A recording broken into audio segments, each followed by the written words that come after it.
So welcome to today's meetup lunch session.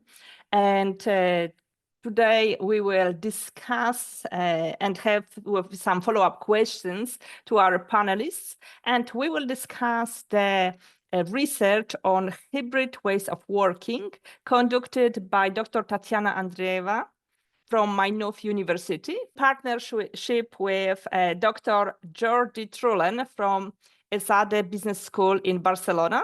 And the research was also carried with, in partnership with, or in collaboration with James Copeland, also from the Maynooth University. I would like to introduce our panelists today, who are Dr. Tatiana Andreeva, who led the research. Again, Jordi, I can see, oh yeah, Jordi is waving as well. Jordi, who is the partner from Spain, who the study was done in partnership with him. And then we have two panelists, Katie O'Driscoll, she was a participant in the study, but also she is apart from her main job as a global solution architect, she's also a campus leader for Hewlett-Packard. And that's why she has lots of practical knowledge, how hybrid work, all the challenges and pain points and benefits and opportunities which come with it. And she was working in global policy for it. So she had lots of experience in the area. And also we have Eric Wilgenbos. Eric, are you waving so everybody can see you? Yeah, and that's Eric. And Eric, apart from his main job as an engineering manager, and he was also participant in the study, he's also a system thinking coach. So he will, I'm sure, bring also that perspective into discussions with him. Okay, so let's start. And again, for those who are late, please forgive me because today I will be multitasking because I have to keep an eye on people who are joining. So if you see me a bit distracted, please bear with me because it means I'm letting somebody in. So Tatiana, and actually that's question not necessarily for Tatiana, anyone who wants to answer, or Tatiana, you might start and other panelists can chip in. So why did you decide to carry the study, the research of hybrid work? Can you hear me well? Is everybody's sound is okay? Yeah. So as you probably follow in the media, hybrid work is a hot topic. And I think this conversation is dominated by two parts. It's either what are the experiences of employees or what are the opinions of top managers and top decision makers in organizations. And we felt that even though all of this is very important to know, but the people who are actually making any of the HR policy work are the team managers or line managers, and it is the people who interact with employees on a daily basis, not like top managers. So we thought that without understanding line managers' experience, our conversation is incomplete and we would not understand what to do. What was your motivation to participate in that study? Yeah, actually, so even before teaming up with Tatiana on hybrid work, right, I've been working on the role of line managers and supervisors in HRM implementation. So that was my initial motivation. And just talking more about the study, what we really wanted is to talk directly to line managers on the field who were dealing with hybrid work. And just to give a bit of an overview, so the study is based on 36, I believe, interviews, semi-structured interviews, that a lot of the context came through Agile-Lean, but then also through snow sampling, so managers who knew other managers who were dealing with issues. And these interviews were, were semi-structured. We asked them about the policies that formally existed in their organizations, but we were also very interested in let's say the actual policies. So one thing are the formal policies and the other is what's actually happening in practice and how they experience these policies, what challenges they had and how they dealt with them. So that was basically how we approached this. Perfect, thank you. And so how did line managers reacted to participating in the study, to the news that this is the topic of the study and research, point of this? Well, on this actually, sorry, Tatiana, I will excuse you for a second. I would really ask everybody to mute yourself, because I cannot do it all, and we have a background noise. So please, whoever is not, okay. Yeah. Thank you. So in terms of reactions of line managers, actually, at some moment we had trouble recruiting respondents because there were people who were saying that they are not allowed to talk about this by the organizations, which for me as a researcher is already a sign that there is something problematic going on if people are not allowed to talk about it. So this is to answer your question directly. But I also wanted to jump in and to say that before I even start talking about the experiences of line managers, I think it's important to share with you what we found in terms of policies themselves, because these are the policies that create the context of, in which line managers operate. And the first finding that probably would not be surprising for anybody in the room, but I think it's very important to say it explicitly, is that actually hybrid work policy seems to be a misnomer, in a sense that everybody is using it, but everybody mean very different things by it. So in our sample, we had people who have like officially hybrid work policy, but what this policy meant for employees varied from they allowed to work from home 1 day a week to they are asked to come to the office 1 day a month. And as you can imagine, there is a huge gap between this in terms of employee experience or managers trying to manage this, but all of this was called hybrid work policy. Some companies had anchor days where everybody was asked to be in the office, but most of the companies actually didn't. And there was a huge variation in what hybrid work policy actually meant. And the second thing that is also about the policy, but really shapes what it means for line managers, is that in most cases, this was a very top-down decision, and line managers didn't have any voice or contribution, consultation, discussion in the process. And one of our favorite quotes, which makes it very sad, but it was like, one respondent said, just CEO decided. And it's like 50,000 organization. Nobody knew. One morning, and Monday morning, an email from CEO arrived, and this is how everybody knew about it.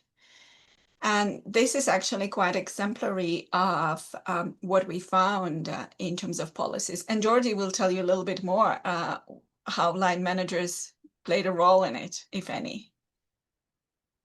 Sure, very quickly, if I may, but basically what we found is that managers normally didn't have that much authority to actually, for example, adjust policies.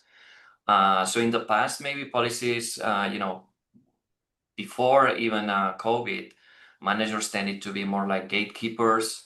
They would make their own decisions for their teams. That seems to have come to an end in a sense, right? And actually from the 30-something interviews, I think it was 4 or 5 managers who actually had some leeway on what their employees could do. So that was a big issue, I think, that we found. Even sometimes exceptions, they could do exceptions, but these exceptions needed to go through HR. So they had different, they didn't really have much influence in that respect. And the other thing, so I feel like in a way their hands were tied, right? Because on the other hand, they were supposed actually to implement these policies. But, curiously enough, they also didn't have much data, for example, to build on or to even know what their employees were actually doing in the end, because sometimes these teams are collocated, but many times they are not. So it's hard for supervisors to actually know if their employees are in on or not. There's no individual data. And if there is, they don't have access to it. Sometimes they have access to team level data, so it's very different. So in a sense, it's this double bind where you're supposed to be enforcing policies that you didn't decide. And on top of that, you don't have much information or support on how to do that. Thank you, Jordi. So what are the practical implementation from these findings? Actually, before we talk about implementation, there is maybe something else that we wanted to share about line managers of our findings before, if you're okay with this, Joanna.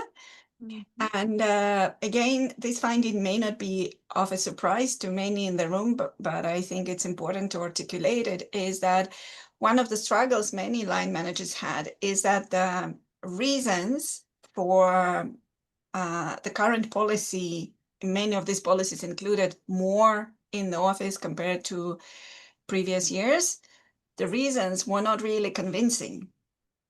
And one of my favorite quotes from the study is that one respondent said, our CEO said, let's make magic happen. But I'm the only one in our geographical location from my team. So even if I come to the office, what is the magic that is supposed to be happening?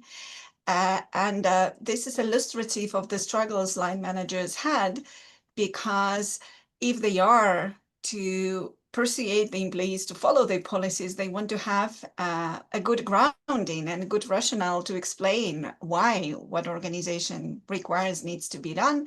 And a lot of them felt that they are really weak in this because the arguments provided by the top management didn't make sense. And some of our respondents says that it was very clear that whatever message was delivered by top managers, nobody in our organization took it seriously, because it was like, let's make magic happen. And if I may add something, I also think it's important to say that actually most managers, they actually themselves follow the policies. I think at least half of them follow the policies straight to the line. And even there were some managers that were, for example, they were in the office even more than they were supposed to. And I think they, in a way, the impression we had with Tatiana is that they felt responsible for, giving example, walking the talk, trying to be there for their employees. Even though maybe they didn't agree, I think many times they didn't agree with the state espoused reasons for the policies, they complied with them for the most part. And something else we found is that the way they dealt with the teams was more flexible. So they were less flexible with themselves, but much more flexible with the way they dealt with their teams. And they were, formally trying to follow policies, but informally letting individual exceptions go sometimes for different sort of reasons. So there were many pragmatic reasons. For example, I don't know, if the employee, it doesn't make sense for the employee to go to the office just because there's not going to be anyone around, or because the employee needs to do some research, where it doesn't make sense to be doing the same thing they would be doing at home and do a 2-hour commute or something. So I think managers were sensitive to these things. They try to find, I would say, ways for their teams to actually do their jobs, because that's what they were really concerned about. And then even if that meant not following the policy strictly, so many ways that also happened, right? Thank you. And the final thing that I wanted to chip in before we go into practical recommendations is we found that despite all of these challenges, most of the line managers didn't receive any support or training from the organizations in this regard. And for example, some of our respondents reported that this seems to be an implicit idea that because we are in a post-COVID era, and if you were a manager during COVID, you're supposed to know it all. And the organization is not even going to provide you any support because you don't need it anymore. And Jordi and I think that it's fundamentally wrong for many reasons. And some other respondents said that they felt that the HR function probably wanted to help them, but didn't really know how. And that is why also there was no support. So these, I think, leads in a nice segue to actually discuss the implications. And now you have a rough idea what the findings are. And now let's discuss what we can do about it. Yeah, so please share with us the practical side of it, the implementations that you found from the research. And I wanted actually to give space, first of all, to Katie and Derek, and because they are the practitioners in the room, and we do have in the report some of our ideas, but I thought we would rather give the voice first to people who experienced it firsthand. So can you tell us, Katie and Derek, how these findings resonate with you?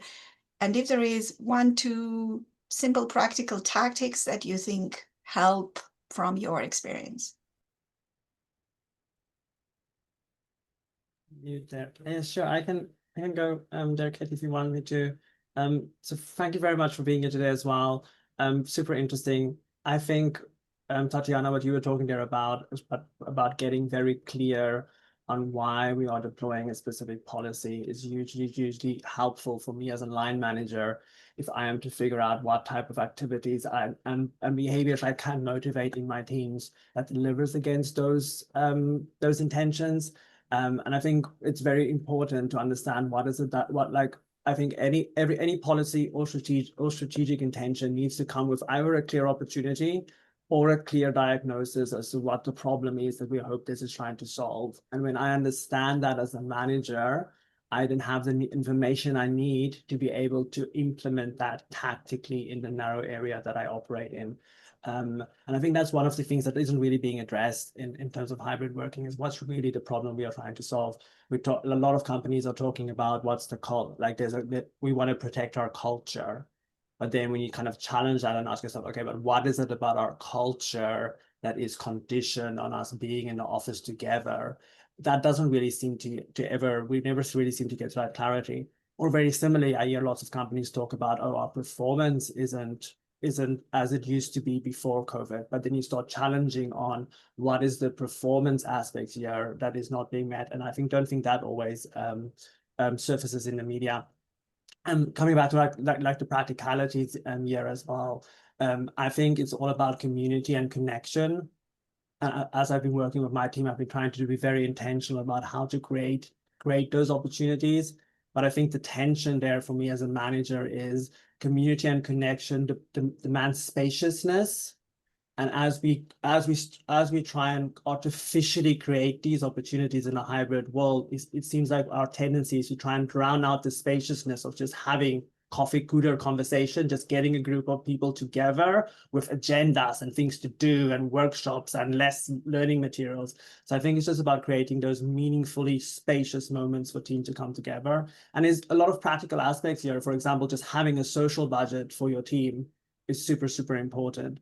Thinking a bit differently again about what do we mean about team development, team dynamics development, what is the type of things we can bring to a team for that, and how can we meet with purpose to do that? For example, in one of my teams recently, we did a disc-based assessment, a communication-based assessment together, and we spent a day working on that, right? Which was a very purposeful way to connect. And another interesting way to create more spaciousness is I know in technology that I work in, there's this fixation on the 15-minute stand-up, which might have been great before COVID, but now after COVID, that's the only time that you sometimes get to spend with your team on a day, right? Depending on the context. And I've just really invited my teams to let's take 15 minutes first to embrace the spaciousness, embrace the humanity with each other, and create that connection first, and then jump into the 15-minute stand-up. And that's just another example of creating that with intention. And what about you, Katie? Katie, you muted? Am I off mute now? Can you hear me now? Yes. Modulating loud and clear, as they say. I think I probably approach everything from a much more simplified aspect, Eric. So in terms of this study and in terms of kind of what I found most interesting about the study and taking part in it in terms of the struggles that the line managers have in the whole hybrid environment, it was really the fact that I think there are obviously different leadership styles. Not every leader and not every line manager is going to approach how they look after their teams in the same way. So trying to prescribe a top-down approach that comes from leadership, from company leadership, that says, this is how we work for everybody across the board, is never going to be successful. It was very interesting for me that this study gave empirical evidence to this, or provided empirical evidence to that thought process. In terms of application and how we have applied it in HPE, it's very much a case of, and also interesting that we did almost instinctively what your study has suggested was the right way to do it. So it was taking the instruction from the top down, and then at each team level, looking at how we could change that to suit the team. So personally, in terms of my team, it was a case of trying to instill the sense of culture that you refer to, Eric, but it was a sense of inclusivity, a sense of the power in working together. So that meant if you had within a team somebody who lived very far away, who had a 2-hour commute to the office, we were trying to encourage them to say, if 3 members of the team live quite close to the office and it's very easy for them to get there on a regular basis, and they know that their fellow colleagues live 2 hours away, well, between us all, work out a way that we can each get to the office at some point. So we are doing as we've been requested by the company, but we're managing our time as a team. So that was, so to simplify that, it was developing an individual version of the instruction from the top down at each team level, based on how each line manager looked after and managed their team.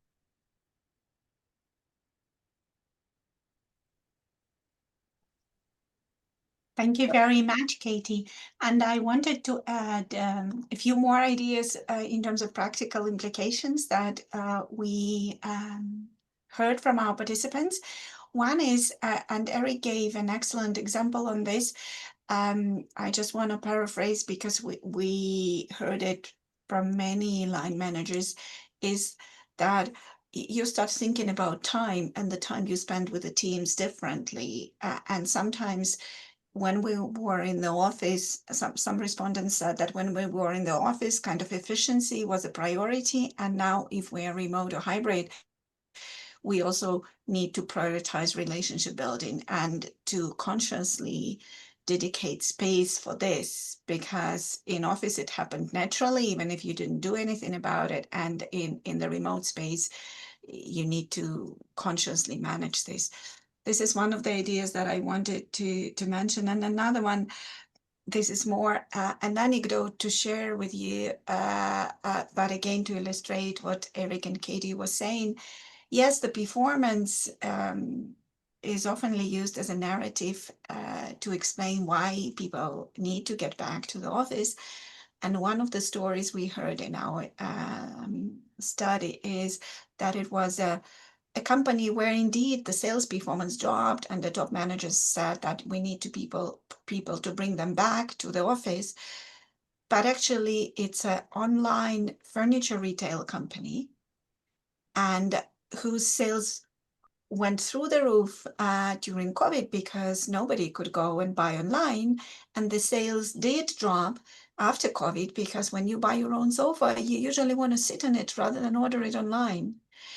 And this was a very interesting conversation to have, how even if there is data that performance is problematic, as Eric said, we need to be asking what performance because in this particular case, it was very clear that actually whether people are not in the office, it's probably not the main driver of the drop in the sales. It's customer preferences, and people bringing people back to the office will not solve the problem of customers wanting to sit on the sofa before buying it. And I know it sounds like an anecdote, but it's one of the stories we heard from participants. I don't know, Jordi, if you have something else to say about this. Maybe just saying also that sometimes these messages came from senior management, but we also found some cases where senior management themselves didn't really abide by those rules. So that created also all sorts of misunderstandings, and just it demotivated a little bit. The message lost strength. For the most part, and that relates to another study I think that Tatiana carried out before this one, but these are things that are set. It's because of performance culture, but there are no real there's no real data behind this very often. So that creates a problem for the message, and I think common sense should apply, and that means that you should trust your middle managers to make good decisions, involve them in the design of the policies, and just provide the overall principles in which they can thrive, rather than specify that on Tuesdays everyone needs to be, decide what are the anchor dates top down. I don't think that makes much sense. I can add to that, Jordi, as well. As I think as a line manager, you have 3 ways to approach your team, right? You can motivate them by giving them a sense of meaning, by really helping them understand that why, or you could punish them, or you can reward them, right? That's kind of generally the mechanisms that's available to managers in terms of building that engagement in their teams, right? And I think as any policy, but specifically hybrid working policies is being rolled out, I think it's super important to address all 3 of those mechanisms in which managers will take that to their teams. To your point there, again, bringing that why, making that crystal clear so that managers can tell the stories that authentically engage their teams, but also to start thinking about, like, what does accountability here look like? What does it look like if this policy isn't being adhered to? For example, do I hold the executive accountable if that person's not coming into the office? At what point what point can your manager start leveraging your existing performance management processes to say, hey, listen, this person is consistently not showing up for this policy? Because we have a bit of a tragedy of the commons in teams as well. And I kind of that, if people are aware of that kind of broken window theory, as soon as people start recognizing that 1 person or 2 people are challenging this policy, there's a very human tendency for our standards and how we apply that policy to go down. And then if a policy status doesn't address how to deal with that, the policy is dead on arrival. Thank you. So, combining everything what you said, I was given a job of writing, the policy, hybrid policy. So what advice would you give me to optimize that design process? So that, so that policy is valuable. Basically, like the outcome is that it's valuable. That's what we want, okay? Sorry. Yeah, it's really, really important, Joanna, to try, and it's very difficult when you're tasked with writing the policy, because policy is policy. It is very structured, and there are elements that you have to achieve. But if you want it to resonate and you want it to your team members to be able to take it on board, you have to be able to introduce the human element to that. And the human element is always going to be the fact that it's not one size fits all, referring back to the same scenario. So I think having open and honest discussion with the team members is something that doesn't happen often enough. So Tatiana, I think maybe during COVID, probably a lot of the senior leadership would have taken instruction from any literature and any learning, that was already out there around hybrid policy, and fairness. If that's what they had to try and put something in place which was then issued across the full organization. Now we know better. Now we know, okay, we've learned from what has happened in that time, but we've also learned that there is a mid-place, a balance between both elements. Some team members will be much more productive and will work better from home. Other team members need to be in the office because they need to have that level of communication and collaboration.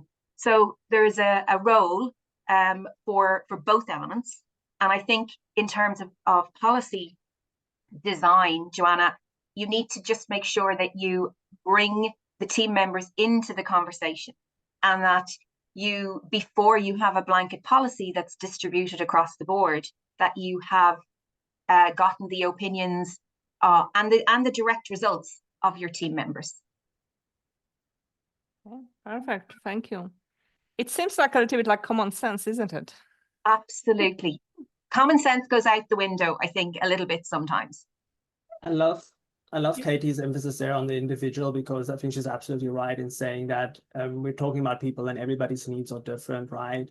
So a lot of discernment goes into figuring out what is right and wrong for a specific individual.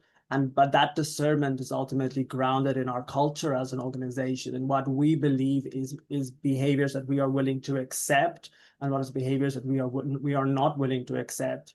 And I think as part of the policy design process, just really building in that, not just thinking of it as a one-time thing, like we write a policy, we publish it, and we call it done. There's a cultural change program that needs to happen here, especially on this type of hybrid work policy. And I think storytelling in both the positive, this is where it's going well, as well as the negative, this is where we can do better, is a super powerful way where organizations can raise the bar and really start to implicitly rather than explicitly create that ability to discern for individual person's needs. I love that, Katie. Thanks.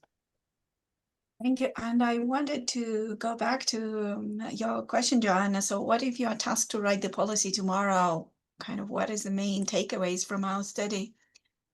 And the first thing that I would suggest you do, and this reiterates, we seem to be repeating the same point, but it's probably no harm to be repeating it many times, to understand the question why you need this policy at all. And what I found also in this study and in a previous study that Jordi mentioned I worked, is that I find that a lot of companies do not look at the data that they already have. Like most of our interviewees, for example, work in large organizations where you have annual performance systems. So if you say that there is a problem with culture or with performance, have you actually looked at the trends, your employee pulse surveys or your annual performance assessment systems are telling you? And if they indeed tell you a story, then you have now a very good grounding to design your policy and start telling the storytelling that Eric is talking about. But if there are no evidence in this data to indicate any of the problem, it's probably a question to rethink, why we're doing this policy in the first place. So I think this is very often overlooked step that I encourage everybody to explore in your own organizations.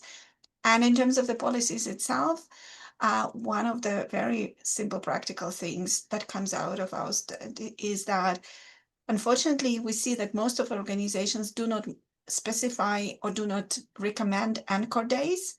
And we do think anchor days are needed because they create this social relational connection.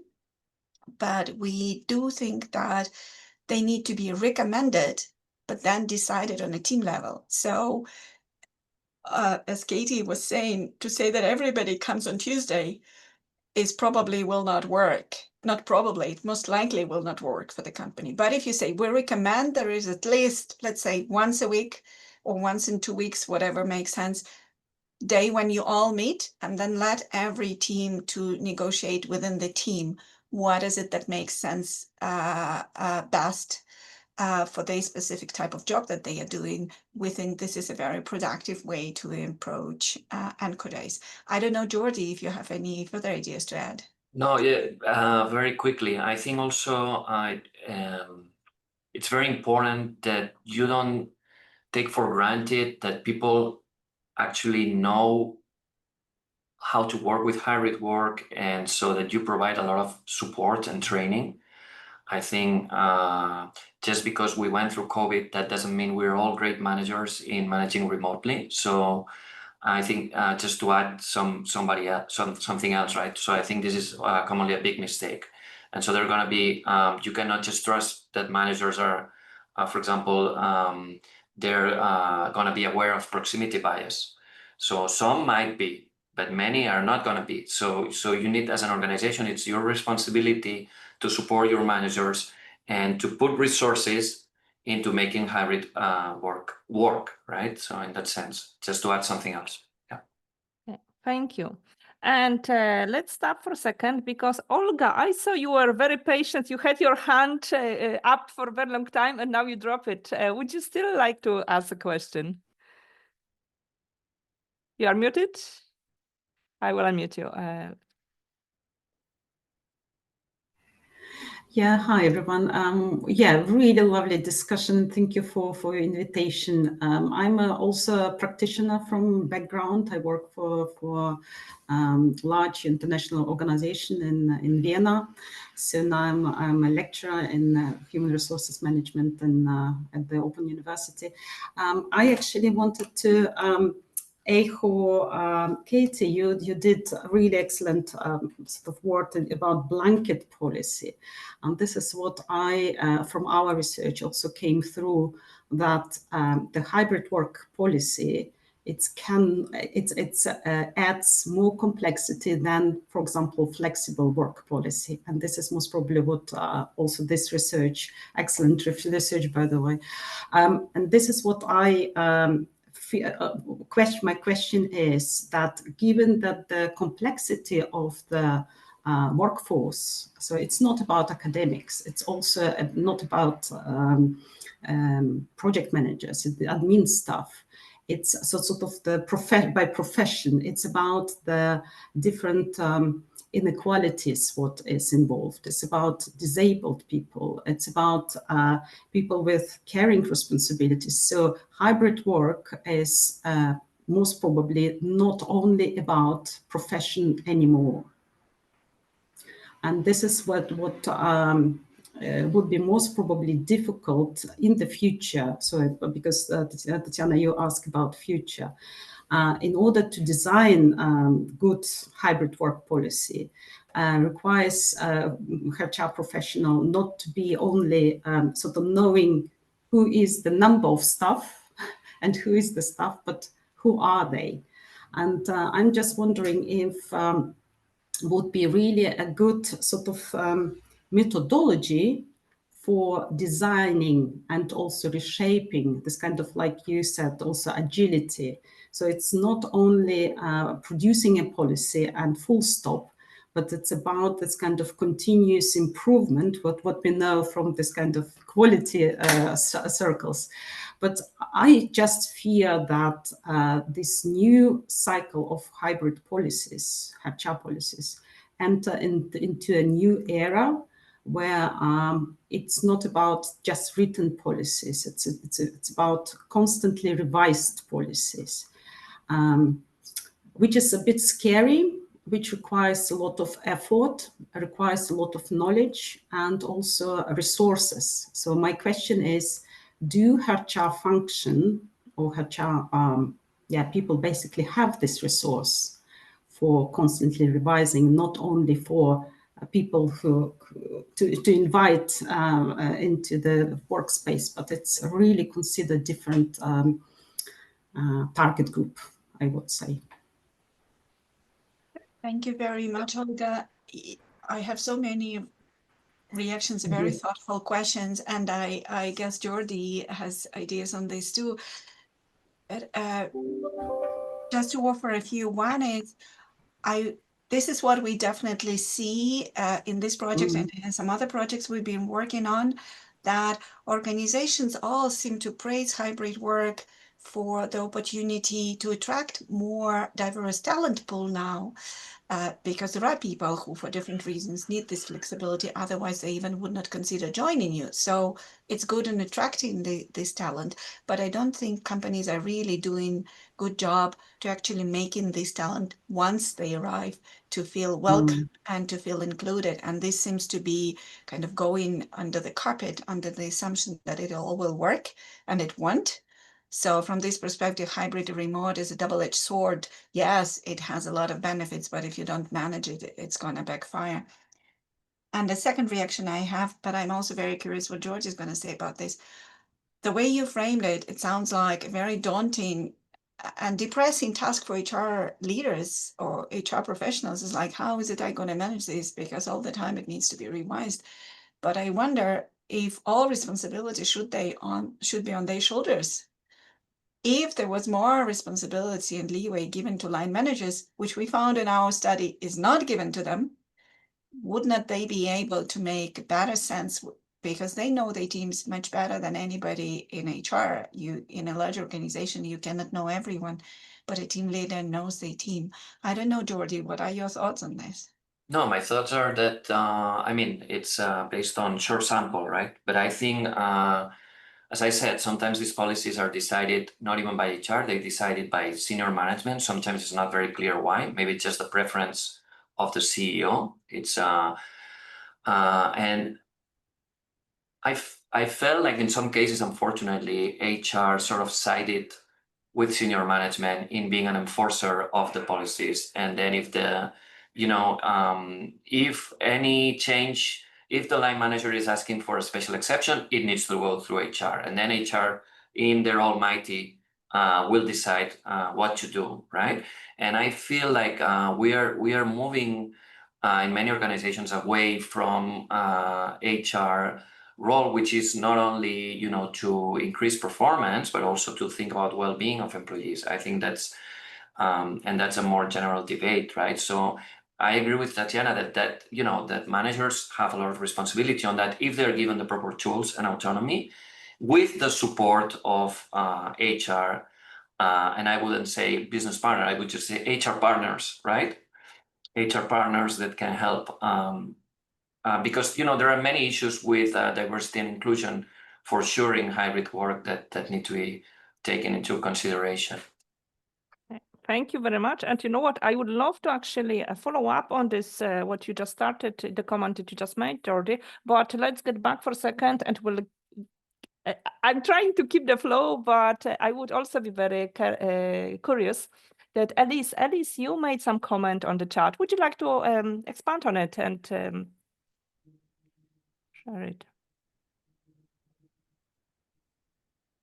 Yeah, Alice, you have to unmute yourself.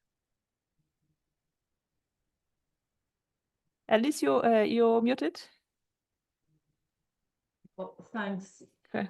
I was just making the point that other flexible working policies can impact the feasibility of having anchor days. For example, it can actually be impossible to have all team members on site on one particular day. That was my main point, regardless of a hybrid working policy. Thank you. Okay, perfect. Thank you. And I agree with this, but I don't think it's the end of the world, because even before COVID, we had in organizations virtual teams in multinational companies just working separately because they're in different parts of the world, and they were working well. So I think we have a lot that we can learn from these experiences to make things work, even if the team cannot meet physically on a particular day. Okay, thanks, Tatiana. Okay, we have 10 minutes to the end. So before we jump back to that concept of how the managers can be actually supported by the organization, anybody has any other questions? Because that's your time to make sure we answer them.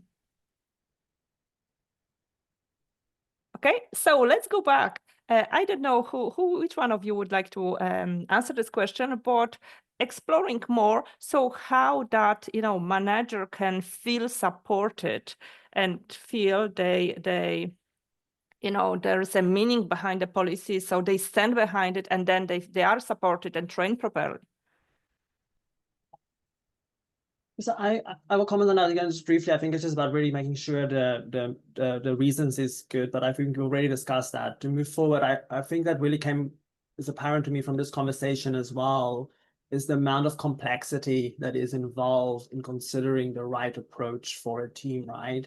And I think one of the things that, like, I as a line manager would really be appreciated the office that there's more of an acknowledgement of that organizing these things, trying to facilitate this hybrid conversation is quite taxing, right? And we need to find a balance in that conversation. And that balance is both a responsibility for the organization, but it also comes with a responsibility for the individuals in a team. And I don't think we're always clear enough on establishing that responsibility on both sides of that transaction. I think it's important for organizations to acknowledge and be very vocal about, this is our intention, this is what we want, and this is why we want it. And we are empowering our line managers through this reward appreciation technique and this enforcement technique to enact that on behalf of us as appropriate for their teams. But I think it's also important for team members to show up to say, hey, listen, this is what our organization wants, and we are employees in the end of the day. How do we find an optimal that minimizes the friction for us as a team, but still meets the objective? And I think if we can, if organizations can cultivate that more balanced communication in a way, that will be very helpful for me as a line manager. I think if we go back to the common sense approach and apply the fact that we are now in the hybrid, in a hybrid model, we're effectively being asked to put a process and to put a set of very specific regulations around something that was previously an emotion or something that, just happened automatically. When we were in the office all together working, when we didn't have any other options, all of the natural collaboration and all of the elements that we know are really important in having our team members back on site happened naturally. And now both the leadership, company leadership, and line managers are trying to create an artificial sense of something that wasn't there before. So it's, again, constantly going back to asking the team members how they really feel. And of course, there's balance. You have to be able to put structure on it. You have to be able to ensure that the work gets done, the targets get met, the shareholders are happy, but there's a way to get to that piece. And as an example, when I spoke with our team members in the beginning, once people started to be a little bit antsy about coming back from the office, the example that I often used with them was, 5 years ago, if the company had come to us and said, you can work from home every single Friday, no questions asked, we would have been ecstatic, absolutely ecstatic. If they came to us and said, you know what, you can actually work from home every Monday as well, we would have kissed their feet because life would have changed so much. So we just need to remember the balance. We need to say, okay, let's get back to appreciating what this new way of working has given us, but not taking it to the extreme. Thank you. And do we I have wonder- Okay, go on. Like jumping, because you asked if there is like a specific tangible thing that we can do to support line managers. And one of the things I found, one of the tools I found very useful when I'm working with organizations and with the managers, I call it like a team mapping, that basically inviting line managers to map their team. On the one hand, what are they, how frequently they come to the office, or they can come to the office depending on their commute and everything that Katie was referring to. But at the same time, looking at who are these people, and this links to what Olga was saying. What is the gender? Is this a novice or an experienced employee? What are any other specifics? And when I invite line managers to draw a map like this to see where their team is, very often they start seeing issues that need to be addressed. For example, in some teams, some managers that I worked with, they said, oh, I didn't realize before that it's mainly newbies that are coming to the office and the experts are the ones working more remotely? Or is it like, I do have a female member of the team who seems to be now isolated and I didn't realize it until I mapped this. And I think training managers to do these maps, and also going back to what Olga's saying, to teach them that it's not once-off thing, but it's probably you need to be revisiting the map, I don't know, every month or every once in a while to see how the map of your team is changing and then how you need to adapt to intervene. I get feedback from managers that they find this very simple but insightful tool to help them to identify what is needed now. Thanks very much, Tatiana, for sharing that, because that's very tangible tool we can use. Okay, Dolores, we have a question from Dolores. Thank you. And this has all been very interesting. Thanks so much. It is the most basic question. I think it's been answered about 5 times already, but I'm going to answer it again. So I'm working in a university. So there's lots of different departments, different roles, different responsibilities. And it's looking at one department making one decisions. Well, we have this blanket about, we're calling it the blended working policy.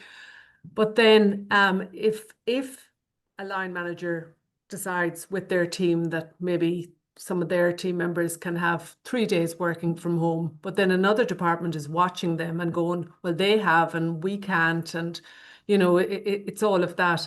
Now, I know you've mentioned, you know, the line manager looks at it and works with the team and the team feels valued and the team inputs. But in some departments, that's not the reality. And I think we've come in with the blanket because it's all, we're doing it this way because trying to manage the squabbling, basically. And people watching what other teams are getting and feeling deprived, when in actual fact, they can't do what the other team are getting anyway because the role doesn't allow it. So yes, it's just thoughts on that. Thank you very much. I have a reaction to this, Dolores, and I hear you. And it's not only the case in the university, many organizations, for example, some of the companies we interviewed are manufacturing sector. So they do have employees who come to the production line and they have to be there physically. And I think from my perspective, one of the potentially useful ways to think about it is we're talking about hybrid work, which is flexibility of location. And people start being offended or not if they get flexibility. But actually, flexibility is a broader concept. You can have flexibility of location, but you can also have flexibility of time. You can have some other types of flexibilities.